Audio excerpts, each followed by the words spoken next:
Mother and son who perished in Westmoreland fire identified. Burglar used substance to render victim unconscious, held and charged. Man charged for attempted robbery in Kingston.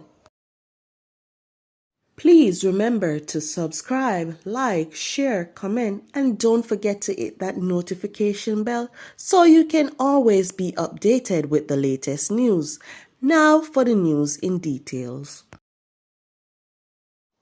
The 37-year-old woman who died alongside her son in a fire which destroyed their home in Berkshire, Westmoreland on Monday night has been identified as Keisha Walters. The body of Walters and her 5-year-old son, Joel Brown, were discovered beneath the burnt rubble shortly after the fire department hoisted the fire from the dwelling. They were removed to the morgue for post-mortem examination.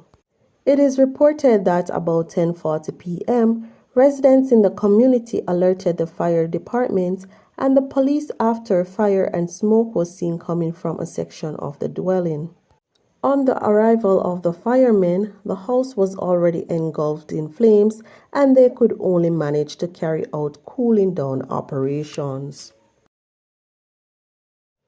22-year-old Kemar Davis, otherwise called Ratty, a construction worker of Top Hill District, St. Elizabeth, has been charged with burglary and indecent assault following an incident in his community on Tuesday, February 28.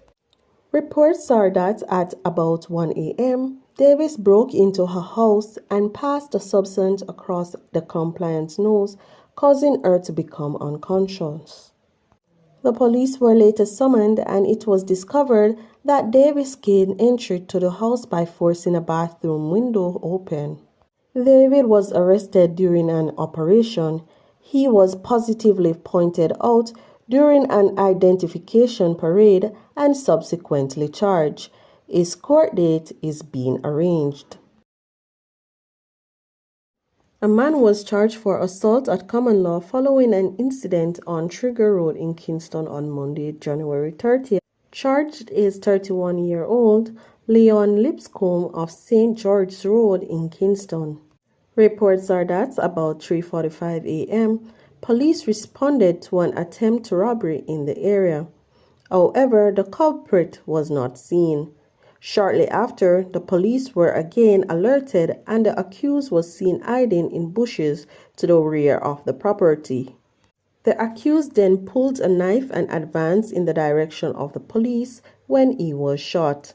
Lipscomb was assisted to the hospital where he was admitted for treatment. He was charged on Monday, March 6.